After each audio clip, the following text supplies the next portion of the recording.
भगवा रंग है भारत का, भगवा रंग भगवान का, भगवा पहिर के नाचे भक्ता, मंदिर बने अरमान का।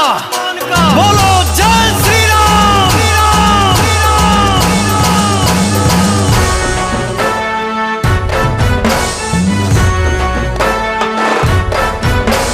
राम राम राम सिया राम राम राम, राम राम राम सिया जय श्री राम।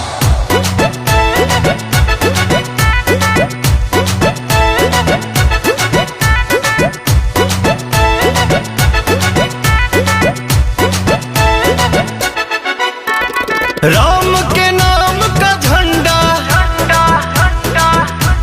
जय श्री राम। हाँ राम के नाम का झंडा लहरा है ये लहरेगा।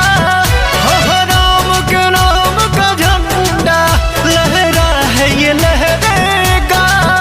यह त्रेता में फहरा है, कलयुग में भी फहरेगा। यह त्रेता में फहरा है, कलयुग में भी फहरेगा। जय श्री राम, जय श्री राम, जय श्री राम, जय श्री राम।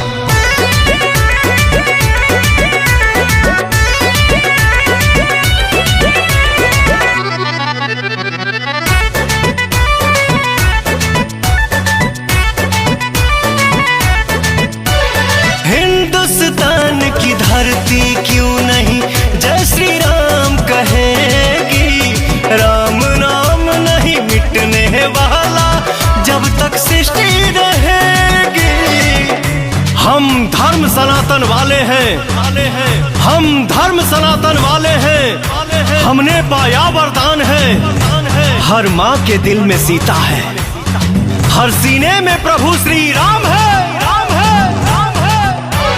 हिंदुस्तान की धरती क्यों नहीं जय श्री राम कहेगी। राम नाम नहीं मिटने वाला जब तक सृष्टि रहेगी। इतिहास गवाह रहा है, ठहरा है न ठहरेगा। इतिहास गवाह रहा है, ठहरा है न ठहरेगा।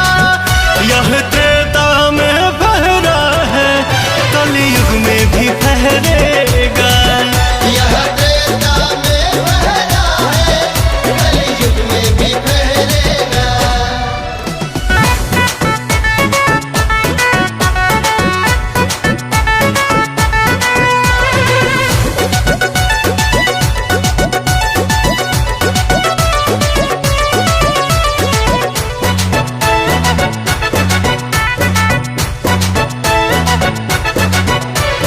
बोल रही है गंगा, बोल रहा है पर्वत सागर। हर हिंदू के सीने में है राम नाम का आदर। हम मंदिर वहीं बनाएंगे, हम मंदिर वहीं बनाएंगे। कसम धरती माँ की है, अयोध्या तो एक झांकी है, अभी काशी मथुरा बाकी है। जय श्री राम। हाँ बोल रही है गंगा, बोल रहा है पर्वत सागर। हर हिंदू के सीने में है राम नाम का आदर। कहे विनय पवन अब सेवक हर घर से बहरेगा।